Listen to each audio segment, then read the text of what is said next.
Tá sé déimlíonna beidir a thosta Nuacht Tg4 agus Nuacht Tg4 a gréile bil as an oireachtais agus níoch muide bheith ará go mu duine seirbhís nuachta in Gaeilge agus duine freistal phobal na Gaeilge agus muid gona bheith an oireachtais. Feicim go se Harbh táhachtach.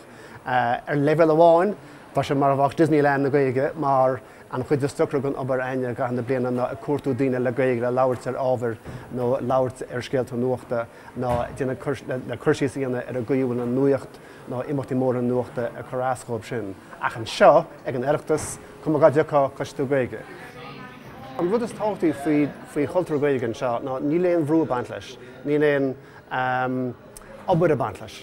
Tá éascuirt a bant leis, ban dtína taine as an Gaeilge, ban dtína taine as a cultúr, agus ar a gcuid sin nearttíonn sé an cultúr, agus nearttíonn sé an ceangal atá ag dtíine leis an deanga go háirithe. Gus cuma leis an láras tú ag an oireachtas, déir siad an rud céanna. Go gasan siad a daine an seo ag an oireachtas chuile bblion, ach bheiceh siad ó cheann na bliana a rís an sin. Agus ar a gcuid sin déanaan daine anhainteas ar a chéile, déanaan daine aithne a chur ar a chéile, agus déanaan daine card nua freisin an. An bhdéile atá baint leis ná go bhfeiceann na glúnta i chéile. Tá sé an drám sa lá agus an drám ó gur fád a bantaine as na himachta chéanna. Agus le beidir chuig na sécin go bblianta, tá na choláistí agus na 102 level a baint bhaine mó páirte san oireachtas ná mar a bhíoh blianta roimhe sin.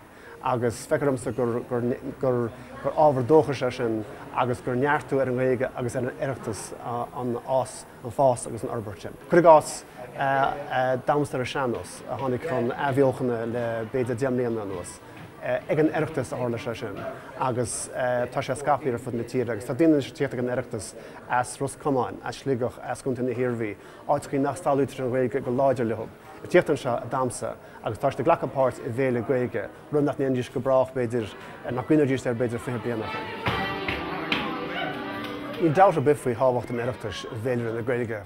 sé an imecht Gaeilge is mó sa mléanaí agus sin imecht Gaeilge is fearr sa mléanaí.